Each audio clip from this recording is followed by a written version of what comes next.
آج ہم ایک ایسی بلڈنگ کی بات کرنے جا رہے ہیں جو کہ برج خلیفہ سے بھی زیادہ مہنگی ہے، لیکن پھر بھی اس کو فیل سٹرکچر مانا جاتا ہے۔ یہ بلڈنگ ویسے تو دنیا کی دوسری اونچی بلڈنگ ہے، لیکن شاید آپ کو نہ پتہ ہو کہ اس بلڈنگ کا جو آبزرویشن ڈیک ہے وہ اس دنیا کا سب سے اونچا ڈیک ہے۔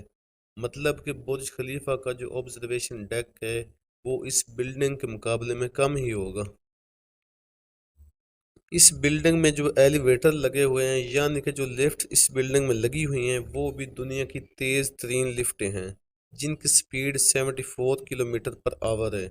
ایسے میں آپ زمین سے آسمان کی اونچائیوں میں بس چند ہی سیکنڈ میں پہنچ سکتے ہیں۔ آپ اس بلڈنگ کے عالی شان سٹرکچر کو دیکھیں جنہیں دنیا کے مہنگے ترین ڈیزائنر نے بنایا ہے، لیکن اس کے باوجود بھی اس بلڈنگ کو فیل سٹرکچر کیوں مانا جاتا ہے؟ جاننے کے لیے اس ویڈیو کو اینڈ تک دیکھیے۔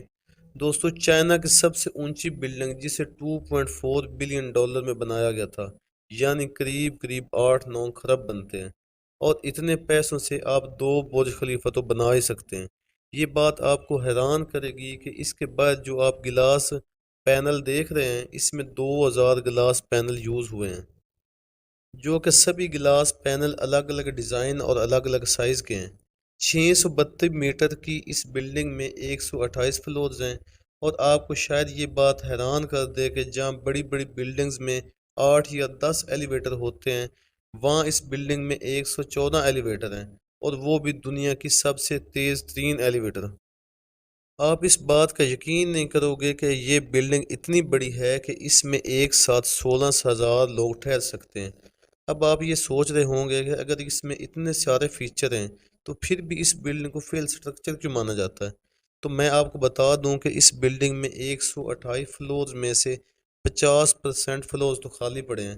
مطلب جہاں اس بلڈنگ میں 16,000 لوگ رہ سکتے ہیں، وہاں اس بلڈنگ میں 7 یا 8,000 لوگ رہ رہے ہیں، اور اس وجہ سے رات کو تو پوری لائٹس بھی نہیں جل پاتی اس بلڈنگ کی۔ بلڈنگ کو جنہوں نے بنایا تھا ان کا ماننا تھا کہ جو پیسہ انہوں نے کنسٹرکشن میں لگایا ہے، یعنی کوئی 7-8 خرب، ان پیسوں کو وہ 12-13 سالوں میں کمپلیٹ کر لیں گے۔ لیکن جیسا انہوں نے سوچا تھا ویسا بالکل نہیں ہوا، یعنی چائنا کا یہ شنگھائی ٹاور ابھی بھی نقصان میں چل رہا ہے، اور ساتھ ہی چائنا کا جو فائر اینڈ سیفٹی ڈپارٹمنٹ ہے، ان کی طرف سے بھی یہ ٹاور پوری طرح سیف نہیں مانا جاتا، کیونکہ ان کا یہ کہنا ہے کہ مان لو کہ اگر 100ویں منزل پر آگ لگے تو فائر اینڈ سیفٹی والے اتنا اوپر اتنی جلدی اس بلڈنگ پر نہیں پہنچ سکتے۔ تو اس لیے سیفٹی بھی ایک وجہ ہے اس ٹاور کو فیل سٹرکچر کہنے کا۔ اس کے علاوہ اس ٹاور کا ڈیزائن دیکھنے میں تو کافی اٹریکٹیو لگتا ہے، لیکن اس کے ڈیزائن کی وجہ سے بھی اسے فیل سٹرکچر کہا جاتا ہے، کیونکہ اس بلڈنگ کو بہت سارے لیئر سے کور کیا گیا ہے، جیسا کہ یہ گلاسز۔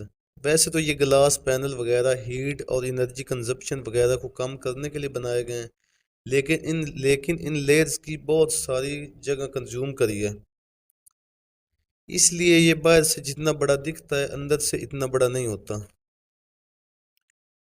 یعنی کہ آپ سادہ زبان میں یہ بھی کہہ سکتے ہیں کہ جہاں اس بلڈنگ میں 16,000 لوگ رہ سکتے ہیں، وہیں اگر یہ لیئرز نہ ہوتی تو ہو سکتا تھا کہ اس بلڈنگ میں ایک ٹائم پر 25,000 لوگ رہ پاتے۔